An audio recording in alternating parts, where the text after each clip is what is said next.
Hello everyone, कैसे हैं आप लोग। देखिए, जैसा कि हम लोगों का ज्योग्राफी का PYQs कर रहे थे हम लोग, और इसमें हम लोग इंडियन फिजियोग्राफी यानी कि भारतीय भू आकृति से जितने भी क्वेश्चन आए हुए ना, तो सारा क्वेश्चन का डिस्कशन कर चुके हैं। तो ये वाला वीडियो आप लोग जाके जरूर देख लीजिएगा। यहाँ से बात करें तो 13 क्वेश्चन पूछे गए थे, तो सारा क्वेश्चन हम लोग यहाँ पे डिस्कस किए हैं इन डेप्थ में। तो आप लोग जाके वहाँ से ये वाला वीडियो कवर कर लीजिएगा, ठीक है। अब देखिए, हम लोग आज की बात करें तो आज हम लोग एग्रीकल्चर यानी कृषि के बारे में बात करेंगे, और कृषि से देखते हैं हम लोग 10 to 15 क्वेश्चन यहाँ से भी देखने को मिलती है। तो बहुत इंपॉर्टेंट हो जाता है ये वाला टॉपिक भी, तो आप लोग को लास्ट तक वीडियो को जरूर देखना है, ठीक है। अब देखिए, और क्या देखिए, थीम वाइज वाला वीडियो अगर अब तक नहीं देखें आप लोग ज्योग्राफी का, तो उसको भी जाके कंप्लीट कर लीजिएगा। वहाँ पे थीम वाइज टॉपिक वाइज कैसे मतलब डिस्कशन किया जाता है, कहाँ से क्वेश्चन आते हैं, तो सारा चीज़ अच्छे से डिस्कस किया गया है। तो वो वाला वीडियो भी आप लोग जाके जरूर देख लीजिएगा, ठीक है। अब चलते हैं हम लोग नेक्स्ट, ठीक है। तो अगर अब तक एनालाइजर जीएस का free mentorship plus test series वाला फॉर्म फिलअप नहीं किया ना आप लोग, तो ये वाला फॉर्म फिलअप कर लीजिएगा। और क्या करना है कि एनालाइजर जीएस का ऑफिशियल टेलीग्राम चैनल को भी ज्वाइन कर लेना है, ठीक है। इसके अलावा देखिए, आप लोग को अगर मेंटोरशिप की बात करें ना, तो एवरी संडे 9 PM को आप लोग को लाइव सेशन लिया जाता है मेंटोरशिप का। तो वहाँ पे आप लोग का कोई भी क्वेश्चन होगा, कोई भी क्वेरीज होगा, तो आप लोग वहाँ पे जाके डायरेक्टली पूछ सकते हैं। तो चलिए अब हम लोग मेन चलते हैं क्वेश्चन पे। देखिए, पहला क्वेश्चन क्या है, विच one of the following hills does not have tea plantation. देखिए, पूछ रहा है कि निम्नलिखित में से किस पहाड़ पर चाय के बाग नहीं है। तो देखिए, तो हम लोग को पता होना चाहिए कि कहाँ कहाँ पे है मेनली, ठीक है। तो यहाँ पे अब अगर हम लोग देखेंगे ऐसे अगर बात करें तो देखिएगा, यहाँ पे आसाम आप लोग नाम सुना ही होंगे, ठीक है। वेस्ट बंगाल में आप लोग का दार्जिलिंग है, तो यहाँ पे भी आप लोग नाम सुने ही होंगे। अब देखिए, यहाँ पे कोरोमंडल कोस्ट के पास केरला है, कर्नाटका है, तो ये वाला क्षेत्र हम लोग को जैसे ऐसे करके यहाँ पे टी प्लांटेशन देखने को मिलती है, ठीक है। तो यहाँ पे हम लोग देख लेते हैं कि ऑप्शन क्या क्या है। देखिए, कानन देवन है, नीलगिरी हिल्स है, गिरनार है और दार्जिलिंग है। तो दार्जिलिंग यहाँ पे वेस्ट बंगाल में है। दार्जिलिंग बहुत फेमस है टी प्लांटेशन के लिए। तो यहाँ आप में से बहुत सारे लोग यहाँ पे घूमने भी गए होंगे, तो यहाँ एक क्वेश्चन ये तो होगा, ठीक है। अब देखिए, यहाँ पे आसाम भाई फेमस ही है, मतलब टी प्लांटेशन के लिए ही फेमस है। यहाँ पे सबसे ज़्यादा टी प्रोडक्शन आसाम में ही देखने को मिलती है, ठीक है। तो ये वाला भी होगा ही। अब देखते हैं यहाँ पे कोरोमंडल कोस्ट के पास, यहाँ पे केरला में, तो यहाँ पे देखिए आप लोग का नीलगिरी हिल्स देखने को मिलते हैं, जो कि ईस्टर्न घाट को वेस्टर्न घाट से जोड़ती है। तो यहाँ पे भी आप लोग को टी प्लांटेशन देखने को मिलती है। अब बात करें हम लोग गिरनार की ना, तो गिरनार का लोकेशन अगर बात करें तो यहाँ पे गुजरात के पास है। तो गिरनार जो है, गिरनार में आप लोग को कोई टी प्लांटेशन देखने को नहीं मिलती है। तो हम लोगों का ऑप्शन हो जाएगा डी, ऑप्शन इज द मतलब सही आंसर डी है, ठीक है। अब चलते हैं, देखिए ये तो क्वेश्चन की बात होगी ना। अब यहाँ से हट के क्या क्या क्वेश्चन आ सकते हैं इस टाइप से, तो ये वाला तो एक थीम हो गया। तो हम लोग देख लेते हैं आगे थोड़ा सा। देखिए, अब क्या है कि India is the second largest producer of the T. T का सेकेंड लार्जेस्ट प्रोड्यूसर कौन है? इंडिया। लेकिन अगर हम लोग फर्स्ट की बात करें तो फर्स्ट तो कोई होगा ना, तो फर्स्ट कौन है? चाइना। तो आप लोग को ये पता होना चाहिए, ठीक है। अब देखिए, स्टेट की बात करें, इंडियन स्टेट में सबसे ज़्यादा टी प्लांटेशन का मतलब टी का प्रोडक्शन कहाँ पे देखने को मिलती है। तो देखिए, असम स्टेट है, वेस्ट बंगाल है, तमिलनाडु है, केरला है, कर्नाटका। तो ये वाला चीज़ आप लोग तीन तो आप लोगों को याद होना ही चाहिए, और भी सीक्वेंस में याद होना चाहिए, क्योंकि अरेंज करने में आ सकते हैं इस तरह के क्वेश्चन। तो ये वाला भी आप लोग को पता होना चाहिए। अब देखिए, असम में एक जगह का नाम है जोरहट। जोरहट नाम का एक जगह है जो कि असम में है, जिसे क्या बोला जाता है? T capital of the world, यानी कि T capital of the world बोला जाता है किसे? जोरहट को, जो कि असम में सिचुएटेड है, ठीक है। तो ये वाला भी पता होना चाहिए आप लोगों को। अब ठीक है, अब तो टी के बारे में तो इतना कुछ देख लिया हम लोग। अब चलते हैं थोड़ा सा आगे। देखिए, इस बार अगर टी से क्वेश्चन आया हुआ है, यानी कि चाय से क्वेश्चन आया हुआ है, तो नेक्स्ट टाइम हम लोग का हो सकता है कॉफ़ी से क्वेश्चन पूछते हैं, शुगर केन से पूछ सकता है, ऑयल सीड से पूछ सकता है, ठीक है। हॉर्टिकल्चर से पूछ सकते हैं, यानी कि हॉर्टिकल्चर क्रॉप्स में वही वेजिटेबल्स वगैरह आ जाते हैं। तो कहीं से भी क्वेश्चन आ सकते हैं। तो ये सारा चीज़ आप लोग का कंप्लीट होना चाहिए। यहाँ पे तो इतना सारा इन सारी चीज़ को हम लोग डिटेल में डिस्कस नहीं कर सकते हैं, लेकिन आप लोग को क्या करना है, इसके लिए आप लोग कोई नोट्स पढ़ रहे हैं, कोई नोट्स तो पढ़ते ही होंगे ना, तो वहाँ से आप लोग कंप्लीट कर लीजिएगा। या फिर NCERT है, NCERT है आप लोग का, ठीक है। और इसके अलावा अगर ये दोनों सोर्स के अलावा आप लोग नहीं करना चाहिए, तो एनालाइजर जीएस का यूट्यूब चैनल में जाइएगा। वहाँ पे टॉपिक वाइज इंडियन ज्योग्राफी को कंप्लीट किया गया है, तो वहाँ से आप लोग जाके कंप्लीट कर सकते हैं। मतलब क्या है, देखिए जैसे भी आप लोग को कंप्लीट करना है। अब देखिए, कॉफ़ी के बारे में एक दो पॉइंट देख लेते, फिर आगे चलेंगे हम लोग। देखिए, Indian coffee non for the world, मतलब इंडियन कॉफ़ी इज़ नॉन, ठीक है। इंडियन कॉफ़ी जाना जाता है किस लिए? बेस्ट क्वालिटी के लिए। दुनिया भर में मतलब फेमस है किस लिए? बेस्ट क्वालिटी के लिए। अब देखिए, इंडियन कॉफ़ी में एक कॉफ़ी है अराबिया, अराबिया नाम की एक कॉफ़ी है। कॉफ़ी का एक वैरायटी है, ठीक है। तो जो कि मतलब इनिशियली सबसे पहले कहाँ से लेके आया गया था? यमन से लेके आया गया था, ठीक है। और ये मतलब ये एक मतलब मेजर टाइप कॉफ़ी का है, ठीक है। तो अरेबिया से यहाँ से भी क्वेश्चन आ सकते हैं, ठीक है। अब देखिए यहाँ से इस तरह का, तो आप लोग को और क्या क्या पता होना चाहिए यहाँ पे, कॉफ़ी मतलब लार्जेस्ट प्रोड्यूसर स्टेट पता होना चाहिए, कंट्री पता होना चाहिए। इसी तरह से शुगर केन, उसके बाद ऑयल सीड्स, हॉर्टिकल्चर, जैसे जैसे हम लोग टी के बारे में डिस्कस किया ना, तो ये सारा चीज़ के बारे में आप लोग एक बार जरूर देख लीजिएगा, ठीक है। अब चलते हैं हम लोग नेक्स्ट क्वेश्चन पे। देखिए for which cultivation karewas are famous. तो कारेवाज के बारे में हम लोग थोड़ा डिटेल में डिस्कस करेंगे, क्योंकि इससे और भी क्वेश्चन देखने को मिलते हैं, 2-3 क्वेश्चन पूछे गए हैं, तो सारा क्वेश्चन मैं दिखाऊंगा। पहले कारेवाज के बारे में थोड़ा सा समझ लेते हैं। देखिए कारेवाज की बात करें ना, तो यहाँ पे आप लोग लोकेशन देख लीजिएगा, ये है कारेवाज। यहाँ से आप लोग को क्या देखने को मिलता है, एक वैली टाइप का ना, कश्मीर वैली है, इसे कश्मीर वैली बोलते हैं, कश्मीर वैली बोलते हैं, ठीक है। वैली टाइप का देखने को मिलता है ऐसे, ठीक है। और यहाँ पे क्या होता है, वैली में जो डिपोजिशन होता है ना, देखिए डिपोजिशन किसका होता है, लेकिस्ट्राइन डिपोजिशन जिसे बोलते हैं हम लोग, ठीक है। तो यहाँ पे एक लेक टाइप का आप लोग को देखने को मिलता है ना, तो यहाँ पे जो डिपोजिशन देखने को मिलता है, तो इसी डिपोजिशन मतलब डिपोजिशन से बना हुआ लैंड जो होता है ना, इसी को हम लोग बोलते हैं कारेवा बेसिन, कारेवा बेसिन। और कारेवा बेसिन की बात करें तो यहाँ पे सबसे ज़्यादा किस चीज़ की खेती देखने को मिलती है, मतलब कौन सा क्रॉप्स उगाए जाते हैं, तो सेफ्रोन क्या है, मतलब जाफरान जो है ना, जाफरान का लोकल नेम है क्या, सैफरोन। तो साफरान मतलब क्या बोलते हैं, सैफरोन की खेती यहाँ पे देखने को मिलती है। कहाँ पे लोकेटेड है, मतलब आपका कश्मीर में लोकेटेड है, ठीक है। अब देखिए ये तो हो गया, आप लोग लोकेशन देख लिए। अब चलते हैं इससे आगे, इससे क्या क्या क्वेश्चन बन सकते हैं नेक्स्ट टाइम। देखिए मैंगो, बनाना, ग्रेप्स, तो ये सारा का मतलब डिस्कस करने का कोई मतलब नहीं बनता यहाँ पे, तो इसके बारे में हम लोग डिस्कस नहीं करेंगे। यहाँ से सेफ्रॉन से ही क्वेश्चन बनते हैं, तो सेफ्रॉन के बारे में थोड़ा डिटेल में देखेंगे हम लोग, ठीक है। अब देखिए कारेवाज की बात करें तो हम लोग देख लिए यहाँ पे लोकेस्ट्राइन डिपोजिशन देखने को मिलती है यहाँ पे। उसके बाद देखिए कल्टीवेशन की बात करें तो सेफ्रॉन जो है ना, सेफ्रॉन में कौन कौन से मतलब क्या होता है कि फल फ्रूट्स जो भी है, मतलब किस तरह का प्लांटेशन किया जाता है वहाँ पे। तो यहाँ पे देखिए केसर, बादाम, अखरोट, सेब, बाग वगैरह वहाँ पे देखने को मिलती है।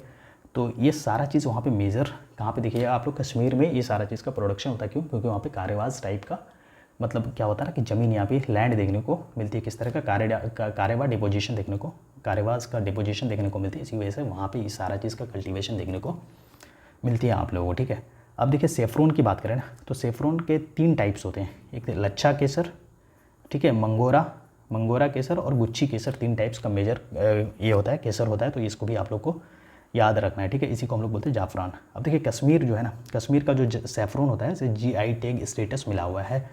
तो आप लोग को और भी GI टैग किसे किसे मिला हुआ है, तो ये सारा चीज़ आप लोग एक बार कवर कर लीजिएगा, जहाँ से भी कर रहे हैं करेंट वाला कवर कर लीजिएगा एटलीस्ट, ठीक है। अब देखिए वर्ल्ड लार्जेस्ट की बात करें, world largest saffron producer state की बात करें तो ईरान, मतलब कंट्री की बात करें तो ईरान है। ईरान में सबसे ज़्यादा सेफ्रॉन का प्रोडक्शन देखने को मिलता है। इंडिया की बात करें तो कश्मीर में, ठीक है। अब देखिए हम लोग कश्मीर की बात कर रहे हैं ना, तो कश्मीर से और क्या क्या क्वेश्चन बन सकते हैं वो भी थोड़ा सा देख लेते हैं।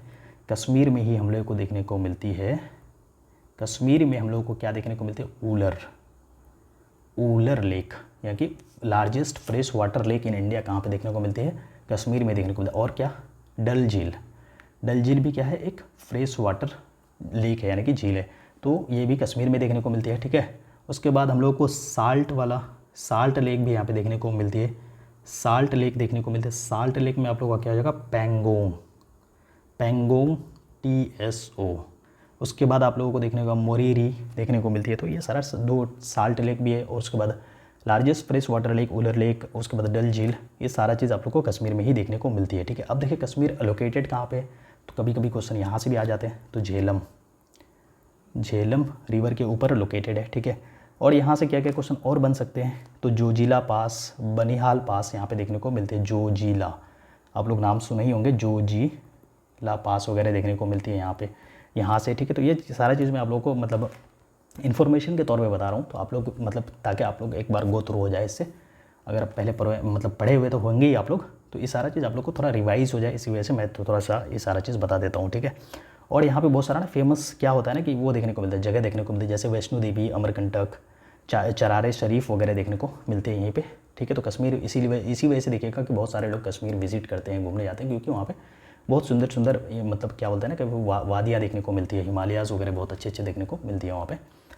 तो देखिए मेनली क्या है, सेफ्रॉन की खेती कहाँ पे, कारेवाज बेसिन, कारेवाज में। और क्या क्या होता है यहाँ पे देख लीजिएगा, केसर, बादाम, अखरोट की खेती वहाँ पे किया जाता है। तो ये सारा चीज़ आप लोग एक बार अच्छे से देख लीजिएगा। और इस सारा चीज़ का क्या करना है ना, आप लोग को शॉर्ट नोट्स बनाना है, ठीक है। जो इंपॉर्टेंट मैं बता रहा हूँ सारा चीज़ का आप लोग को शॉर्ट नोट्स जरूर बनाना है, ठीक है। अब चलते हैं थोड़ा सा आगे चलते हैं हम लोग, थोड़ा सा आगे चलते हैं। नेक्स्ट क्वेश्चन देखते हैं, कार्यवाज सॉइल्स जो है ना which are useful for the cultivation of zafran, a local variety of saffron are found in. देखिए फिर कार्यवाज से सेकंड क्वेश्चन भी आ चुका है यहाँ पे, तो कश्मीर, हिमालय, ठीक है। तो मतलब देख लीजिए यहाँ पे हम लोग कार्यवाज के बारे में डिटेल में डिस्कस किए हैं, तो कार्यवाज के बारे में फिर से क्वेश्चन है 64th BPSC का, तो कश्मीर यानी जगह का नाम पूछा है तो कश्मीर हो जाएगा यहाँ पे। अब चलते हैं नेक्स्ट क्वेश्चन, देखिए only state which produce saffron in India, same question है, यानी कि कौन सा ऐसा स्टेट है भारत में केसर उत्पादन करने वाला एकमात्र राज्य कौन सा है, तो आप लोग का जम्मू एंड कश्मीर यहाँ पे हो जाएगा। मतलब वही कार्यवाज जहाँ पे आप लोग को देखने को मिलता है सेफ्रॉन की खेती, जाफरान जिसे बोलते हैं हम लोग। तो ये वाला क्वेश्चन भी आप लोग का इसी से हो गया, ठीक है। तो देखिए एक ही क्वेश्चन को 3 बार पूछा गया है 3 तरह से, अगर हम लोग डिटेल में उसे नहीं करते तो ये सारा क्वेश्चन हम लोग का नहीं बनता। तो चलिए अब नेक्स्ट क्वेश्चन देख लेते हैं, 5 नंबर क्वेश्चन, जिसमें हम लोग को थोड़ा सा डिस्कशन करना है इसको। देखिए कंसीडर द फॉलोइंग स्टेट्स, ठीक है, पंजाब है, उत्तर प्रदेश है, आंध्र प्रदेश है, वेस्ट बंगाल है। तो बोल्ड है कि choose the correct sequence of the above ascending order are rice producing state in India. Bold है कि देखिए असेंडिंग ऑर्डर का क्या मतलब है, यानी कम से ज़्यादा, कम से ज़्यादा आप लोग को पता ही होगा, ठीक है। तो कम से ज़्यादा, तो हम लोग को क्या देखना है कि यहाँ पे जो मतलब अरेंज किया हुआ ना, तो सबसे कम से ज़्यादा में जाना है। सबसे ज़्यादा कहाँ पे देखने को मिलती है, वेस्ट बंगाल, उसके बाद उत्तर प्रदेश, उसके बाद पंजाब, उसके बाद आंध्र प्रदेश। तो सबसे लार्जेस्ट प्रोड्यूसर अगर राइस की बात पूछे तो यहाँ पे हो जाएगा आप लोग का क्या, आप लोग का वेस्ट बंगाल, उसके बाद उत्तर प्रदेश। तो देखिए राइस प्रोड्यूसिंग से पूछा है, तो हम लोग थोड़ा सा और देख लेते हैं, आगे चलते हैं नेक्स्ट स्लाइड में, इसके बारे में थोड़ा सा और देख लेते हैं। देखिए हम लोग को मेजर क्रॉप्स के बारे में पता होना चाहिए। राइस के बारे में हम लोग बात करें तो स्टेपल फूड, यानी कि staple food crops in India. Staple foods crops का क्या मतलब है, यानी कि सबसे ज़्यादा कंज्यूम किया जाता है, सबसे ज़्यादा लोग मतलब इसे पसंद करते हैं, खाते हैं। तो सबसे ज़्यादा कंज्यूम किसे किया था, स्टेपल फूड से, किसका, मतलब राइस स्टेपल फूड से किसका, इंडिया का, ठीक है। अब देखिए सेकेंड लार्जेस्ट प्रोड्यूसर है राइस, इंडिया। राइस का सेकेंड लार्जेस्ट प्रोड्यूसर कौन सा कंट्री है, तो इंडिया है। अगर फर्स्ट की बात करें तो यहाँ पे भी चाइना पहला कंट्री हो जाएगा, ठीक है।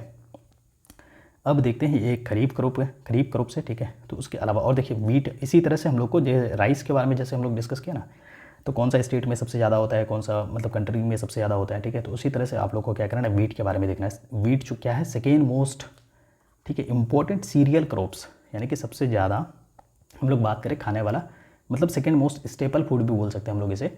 राइस के बाद किसका इंपॉर्टेंस है, वीट का। तो वीट का कौन कौन सा कंट्री, मतलब कौन कौन सा स्टेट है जहाँ पे सबसे ज़्यादा प्रोडक्शन देखने को मिलती है, कौन सा कंट्री में वीट का प्रोडक्शन सबसे ज़्यादा देखने को मिलती है।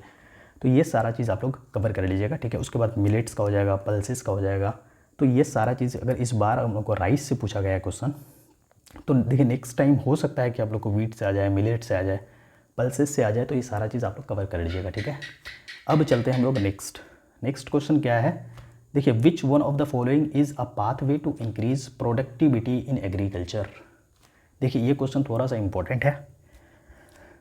देखिए निम्नलिखित में से कौन सा कृषि में उत्पादकता बढ़ाने का मार्ग है, ठीक है। मतलब इनमें से जो दिया गया है, तो मतलब कृषि को उत्पादन के लिए कौन सा चीज़ है, देखिए। अब देखिए ऑप्शन देख लेते हैं हम लोग पहले थोड़ा सा। देखिए efficient irrigation, quality seeds, use of pesticides, use of fertiliser, यानी कि 4 ऑप्शन दिया हुआ है। एफिशिएंट इरिगेशन, देखिए कृषि के लिए क्या चाहिए हम लोग को, अगर यहाँ पे देख लिया, अगर हम लोग राजस्थान वगैरह की बात करें, गुजरात वगैरह की बात करें, तो यहाँ पे देखिएगा रेनफॉल बहुत कम देखने को मिलती है, ठीक है। देखिए राजस्थान की बात करें तो यहाँ तो बहुत कम रेनफॉल देखने को मिलती है, 15 सेंटीमीटर अराउंड देखने को मिलती है पर एनम। तो देखिएगा यहाँ पे देखिए इरिगेशन जहाँ पे नहीं होगा, मतलब कृषि वगैरह नहीं होते हैं, जहाँ से यहाँ पानी की कमी है, जहाँ पे रेनफॉल कम होती है, तो वहाँ पे इरिगेशन की ज़रूरत होती है हम लोग को। क्वालिटी सीड्स, HYB जिसे बोलते हैं ना, HYB सीड्स हम लोग बोलते हैं, हाइब्रिड सीड्स जिसे बोलते हैं, तो ये भी मतलब हेल्प करती है क्या, प्रोडक्शन को बढ़ाने में। अब यूज़ ऑफ पेस्टिसाइड, अगर मतलब कीड़ा वगैरह पकड़ता है तो हम लोगों को कीटनाशकों का उपयोग करना चाहिए, जिससे मतलब प्रोडक्शन बढ़े।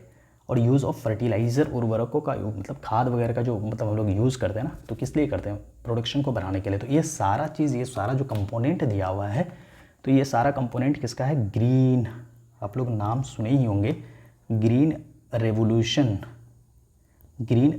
का नाम सुनेंगे, तो ग्रीन रेवोल्यूशन का सारा कंपोनेंट है। तो ये क्वेश्चन ग्रीन रेवोल्यूशन से पूछा गया था, और ग्रीन रेवोल्यूशन 1960 में, ठीक है, 1960 में ग्रीन रेवोल्यूशन हुआ था, ठीक है। अब इसमें क्या क्या था, देखिए HYB सीड्स के बारे में हम लोग बात किए, ठीक है। उसके बाद मॉडर्न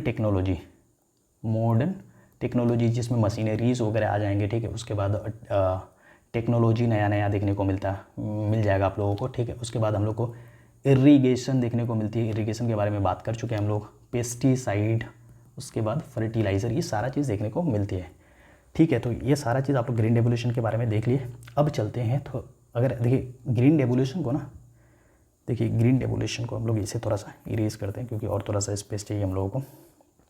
तो ग्रीन रेवोल्यूशन को इंडिया में कौन लीड कर रहा था, क्वेश्चन यहाँ से भी बन सकता है। तो आप लोग ग्रीन रेवोल्यूशन में याद रखिएगा आप लोग MS स्वामीनाथन, देखिए स्वामीनाथन जी का नाम याद रखिएगा, जो कि ग्रीन रेवोल्यूशन इंडिया में, जो ग्रीन रेवोल्यूशन था मतलब हुआ था ना, उसको लीड कौन कर रहा था उसे, तो MS स्वामीनाथन, ठीक है। अब इसी को MS स्वामीनाथन को ग्रीन रेवोल्यूशन के लिए कौन सा अवार्ड मिला था, फर्स्ट वर्ल्ड फूड प्राइज़ मिला था किसे, MS स्वामीनाथन को। तो यहाँ से भी क्वेश्चन आ सकते हैं, फैक्चुअल क्वेश्चन। और इसे कौन कौन सा अवार्ड मिला हुआ है, देखिए पद्मश्री हो जाएगा, पद्म भूषण हो जाएगा और पद्म विभूषण हो जाएगा। तो ये सारा अवार्ड इसे मिला गया था। तो ये क्वेश्चन ग्रीन रेवोल्यूशन से था, ठीक है। तो इसका ऑप्शन हो जाएगा more than one of the above, यानी कि सारा फैक्टर्स किसका, ग्रीन रेवोल्यूशन का। तो वहाँ से ये क्वेश्चन डायरेक्टली पूछे गए थे। अब चलते हैं हम लोग नेक्स्ट क्वेश्चन में। विच one of the following state is the leading producers of the rubber in India. देखिए हम लोग वहाँ पर राइस के बारे में देख लिए, ठीक है। राइस में हम लोग क्या क्या बोले थे कि आप लोग को क्या क्या करना है, जैसे राइस में बीट हो जाएगा, शुगर केन हो जाएगा, ये सारा चीज़ आप लोग कहीं से भी, कॉफ़ी वगैरह हो जाएगा। तो ये सारा चीज़ आप लोग को कहीं से भी पूछ सकता है। तो यहाँ पे देखिएगा विच one of the following state is the leading producer of the rubber in India. तो रबर किस तरह का है, एक कैश क्रॉप्स है, ठीक है, कैश क्रॉप्स है। तो हम लोग अभी कैश क्रॉप्स के बारे में आगे क्वेश्चन उससे भी पूछे गए हैं, तो उसको अच्छे से डिटेल में डिस्कस करेंगे वहाँ पे। तो यहाँ पे हम लोग देख लेते हैं कि which of the following state is the leading producer of the rubber. तो रबर के लिए क्या चाहिए ना, टेम्परेचर थोड़ा सा हम लोग को हाई चाहिए, यानी कि सबसे पहले देख लेते हैं कि रबर का यूज़ कहाँ किया जाता है। रबर का यूज़ क्या है, इंडस्ट्रियल मटेरियल, रॉ मटेरियल के लिए यूज़ किया जाता है रबर का, ठीक है। और इसके लिए रबर के लिए ना हम लोग को क्या चाहिए, क्लाइमेट कैसा चाहिए, क्लाइमेट कैसा चाहिए रबर के लिए, क्लाइमेट हम लोग को चाहिए हॉट, थोड़ा सा गर्म, और ह्यूमिड क्लाइमेट चाहिए, ठीक है। जहाँ का टेम्परेचर कितना होना चाहिए, देखिए हॉट और ह्यूमिड का क्या मतलब है। हॉट की बात करें तो 25 डिग्री सेल्सियस से 35 डिग्री, यानी कि 25 to 35 डिग्री सेल्सियस तक। और यहाँ पे देखिएगा रेनफॉल जो है ना 200 सेंटीमीटर से लेके 300 सेंटीमीटर तक रेनफॉल देखने को जहाँ पे मिली। तो अब आप लोग अंदाज़ा लगा सकते हैं, ये सारा फैक्टर क्या है आप लोग को अंडरस्टैंड करने के लिए, ठीक है। तो यहाँ से अंदाज़ा लगा सकते हैं आप लोग कि इतना रेनफॉल कहाँ पे देखने को मिलती है, कौन सी जगह पे देखने को मिलती है। तो देखिएगा आप लोग केरला, यहाँ पे कोरोमंडल कोस्ट है, जो कि विंटर मानसून से यहाँ पे रेनफॉल, यानी कि बे ऑफ बंगाल से हम लोग क्लाइमेट वाला चैप्टर में पढ़े थे, रेनफॉल कराती है और हेवी अच्छी खासी रेनफॉल यहाँ पे देखने को मिलती है, ठीक है। इसके अलावा मेघालय साइड में देखने को मिलती है, ठीक है।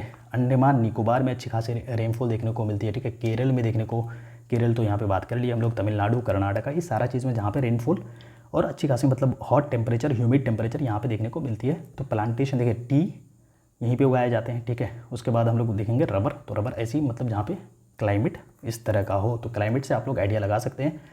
अब देखिए यहाँ से क्या क्वेश्चन आ सकते हैं कि कौन कौन सा, जैसे यहाँ पे देखिए अब क्वेश्चन क्या है कि स्टेट के बारे में पूछा, तो केरला कोरोमंडल कोस्ट के पास यहाँ पे आप लोग देखिएगा कि यहाँ पे रेनफॉल अच्छी खासी देखने को मिलती है और यहाँ पे टेम्परेचर भी ठीक है, ठीक है। तो यहाँ पे आप लोग को सबसे ज़्यादा प्रोडक्शन देखने को मिलती है। उसके बाद तमिलनाडु है, तमिलनाडु के बाद कर्नाटका है, कर्नाटक के बाद आप लोग इसी तरह से उसके बाद क्या बोलता है कि मेघालय है, उसके बाद आप लोग अंडमान निकोबार है। तो ये सीक्वेंस में आप लोग एक बार देख लीजिएगा, ठीक है। अब चलते हैं हम लोग नेक्स्ट क्वेश्चन में। देखिए black revolution is related to, the black revolution is related to, तो ब्लैक रेवोल्यूशन किससे रिलेटेड है, ये क्वेश्चन पूछा गया है। तो ये बहुत ही फैक्चुअल क्वेश्चन है, ठीक है। देखिए fish production, coal production, crude oil production, mustard production. तो यहाँ पे देखिए हम लोग को क्या करना है, इसमें कुछ डिस्कशन नहीं करना है, कुछ रेवोल्यूशंस है जिसके बारे में हम लोग को देख लेना है, ठीक है। तो देखिए ब्लू रेवोल्यूशन फिश से रिलेटेड है, ग्रे रेवोल्यूशन फर्टिलाइजर से रिलेटेड है। इसे आप लोग को याद करना है भाई, इसमें कुछ बताने वाली चीज़ नहीं है, ये सब फैक्चुअल चीज़ को आप लोग को याद ही करना पड़ेगा, ठीक है। ब्राउन रेवोल्यूशन की बात करें तो coffee, pink revolution meat, yellow revolution white मतलब ऑयल सीड्स। उसके बाद वाइट रेवोल्यूशन की बात करें ना तो मिल्क, मिल्क प्रोडक्शन से हो जाएगा। और देखिए ऑपरेशन फ्लड्स जो है ना किससे है, मिल्क से रिलेटेड है। और वर्ल्ड लार्जेस्ट मिल्क प्रोड्यूसर अगर कंट्री की बात करें तो इंडिया है। इंडिया में सबसे ज़्यादा, दुनिया का सबसे ज़्यादा मिल्क प्रोडक्शन कहाँ पे होती है, तो इंडिया। सेकेंड में आप लोग का यूएसए हो जाएगा, ठीक है।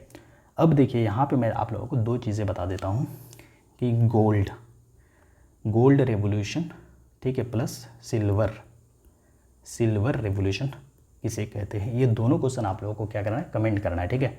तो चलिए मैं थोड़ा सा इजी कर देता हूँ। ये जो सिल्वर है ना, तो एक अंडा से रिलेटेड है, ठीक है। तो अंडा प्रोडक्शन को सिल्वर रेवोल्यूशन बोलते हैं, लेकिन आप लोगों को क्या करना है, गोल्ड रेवोल्यूशन का किसे कहते हैं, इसका मतलब आंसर करना है आप लोग को कमेंट में, ठीक है। देख लेते कितना आप लोग कहाँ तक वीडियो देखते हैं, कितना मतलब अटेंटिव होकर वीडियो को अटेंड करते हैं। तो आप लोग इसको ज़रूर कमेंट कीजिएगा, ठीक है। तो चलिए अब नेक्स्ट क्वेश्चन देख लेते हैं। Which of the following is not a cash crops. देखिए कैश क्रॉप से क्वेश्चन आ गए हैं। तो कैश क्रॉप्स हम लोग कहते किसे हैं, पहले सबसे पहले चीज़ ये देखना है, ठीक है। कैश क्रॉप्स जैसे अगर हम जूट की बात करें, मतलब पहले मोटा मोटा देख लेते हैं। देखिए कैश क्रॉप्स किसे कहते हैं, ऐसा क्रॉप्स जिसके जो मतलब जो भी फार्मर्स वगैरह भी, जो भी किसान मतलब खेती करते हैं ना, जिसके लिए जो मेन पर्पस क्या होता है ना कि मतलब हम लोगों को प्रोडक्शन करना है, ज़्यादा से ज़्यादा एरियाज़ में प्रोडक्शन करना है, ज़्यादा प्रोडक्शन करना है और उसे मार्केट में बेचना है, ठीक है। बेच के क्या करना है, अर्न करना है, मतलब पैसा कमाने का पर्पस होता है। जैसे आप लोग देखिएगा टी,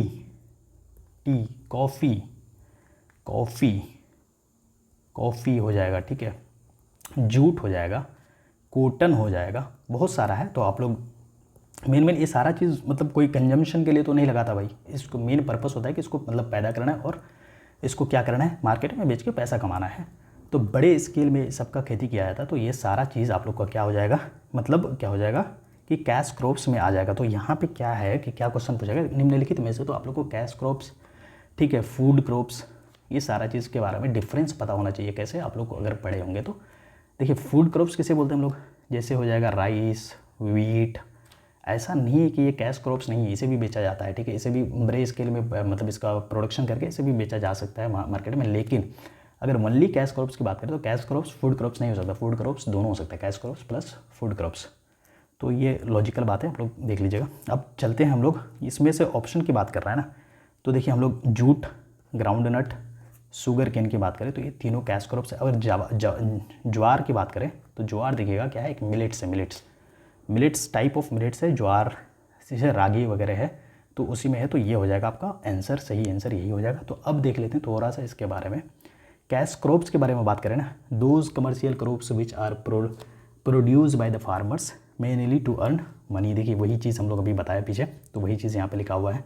अब देखिए कुछ एग्जांपल है, coffee, tea, sugarcane, cotton, jute, तंबाकू, रबर, स्पाइसेस, ये सारा चीज़ आप लोग देख लीजिएगा कौन कौन सा कैश क्रॉप्स है।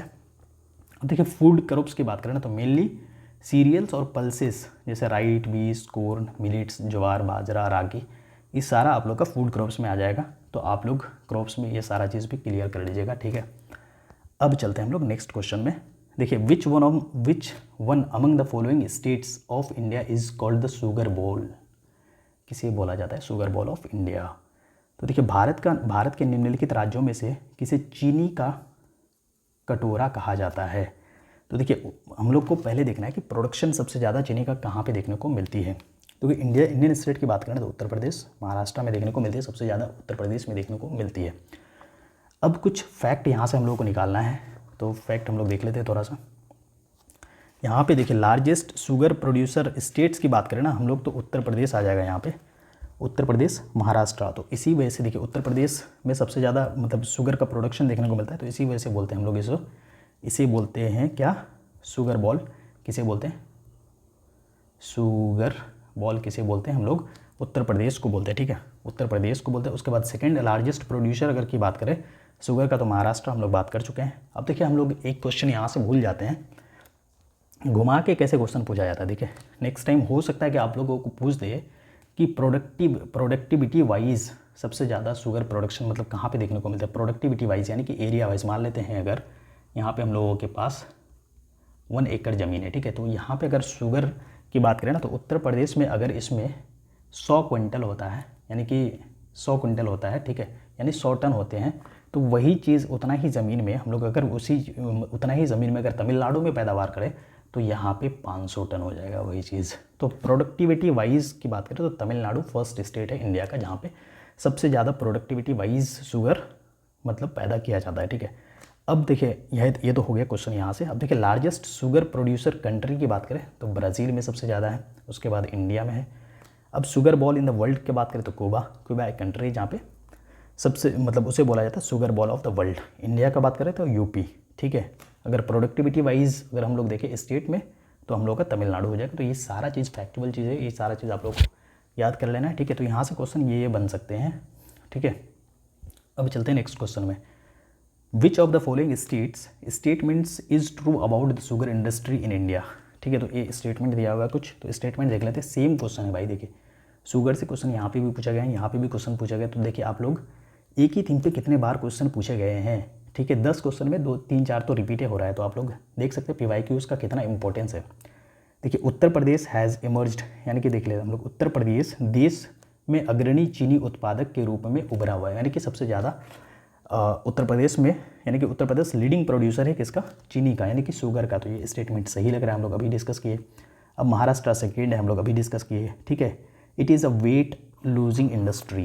देखिए वेट लूजिंग इंडस्ट्री का क्या मतलब है, शुगर हम लोग जो गन्ना का खेती करते हैं ये गया यहाँ से, अब जैसे यहाँ पे उगाया काट के गया मिल यानी कि शुगर मिल जो होता है ना वहाँ पे जाएगा, वहाँ से इसको क्या किया जाएगा कि रस निकाल लिया जाएगा, इसका जो लिक्विड होता है लिक्विड को निकाल के उसको फिर गैलन में भर के कहीं लेके चला जाता है फैक्ट्रीज़ में। तो क्या होता है ना कि जैसे यहाँ पे देखिएगा तो ये वेस्टेज जो निकला ना तो उसे वेट लूजिंग बोलते हैं, यानी वेट कम हो गया ना, इसको कैरी करना यानी कि मतलब एक जगह से दूसरी जगह कैरी करना आसान हो गया। तो इसी को बोलते हैं कि it is a weight losing industry. तो बिल्कुल वेट लूजिंग इंडस्ट्री है शुगर।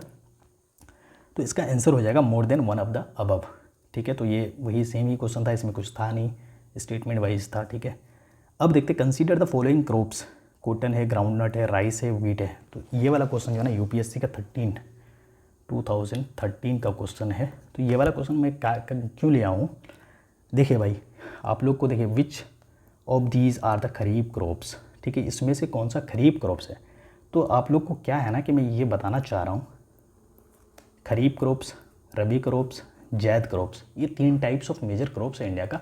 तो इसका आप लोग को कौन से महीने में उगाए जाते हैं, ठीक है, कौन कौन से महीने में हार्वेस्टिंग किया जाता है, कौन सा एरियाज़ में सबसे ज़्यादा उगाया जाता है। तो ये वाला चीज़ आप लोग को एकदम कंप्लीट होना ही चाहिए। जैसे पेड़ी ज्वार खरीफ क्रॉप्स है, ठीक है, उसी तरह से हम लोग बात करेंगे तो रबी व्हीट बार्ले वगैरह है। तो ये सारा चीज़ आप लोगों का कवर होना चाहिए। तो ओवरऑल अगर आप लोग ये वाला लेक्चर को अच्छे से कर लेते हैं और शॉर्ट नोट्स बना लेते हैं और जो मैं आप लोग को बताया हूँ कि क्या क्या कवर करना है, कौन सा क्वेश्चन है, अगर कीजिएगा तो यकीन मानिए आप लोग का ना 50% काम ना PYQs को अच्छे से कर लेते हैं तो 50% काम ज्योग्राफी का यहीं से हो जाएगा, कहीं जाने की ज़रूरत नहीं है, ठीक है। और मैं एक बार फिर से बता देता हूँ, आप लोग अगर इन सारा चीज़ ऐड ऑन करना है आप लोगों को कहाँ पे, आप लोग कोई नोट्स पढ़ रहे हैं तो वहाँ पे, कोई बुक पढ़ रहे हैं तो वहाँ पे, जो भी पढ़ रहे हैं। अब अगर नहीं पढ़ रहे हैं कुछ तो NCERT को पढ़ लीजिएगा, वो भी नहीं हो रहा है तो आप लोग हम लोगों का वीडियो जो डाला हुआ है इंडियन ज्योग्राफी का वो कर लीजिएगा, या फिर कहीं और वीडियो डाला है वहाँ से कर लीजिएगा, जैसे भी करना है कंप्लीट कर लीजिएगा। फिर उसके बाद एग्ज़ाम टाइम में आप लोग बताइएगा, यकीन मानिए आप लोग को बहुत हेल्प होने वाला है, ठीक है। तो चलिए यहीं तक था आज का डिस्कशन हम लोगों का। फिर नेक्स्ट वीडियो में देखते हैं हम लोग रिवर्स वगैरह को लेके आएंगे। तो आप लोग को ना लास्ट तक ये वाला सीरीज़ में बने रहना है, ठीक है, पूरा सीरीज़ को कंप्लीट करना है, बीच में ऐसा नहीं कि छोड़ के चले जाना है, ठीक है। तो आप लोग को बहुत हेल्प होगा, यकीन मानिए। और 9 PM आप लोग याद रखिएगा, Sunday to Sunday every Sunday आप लोगों को 9 PM में लाइव सेशन लिया जाता है फ्री मेंटोरशिप का, तो उसको भी अटेंड करना है, ठीक है। तो चलिए thank you so much for your patience and support.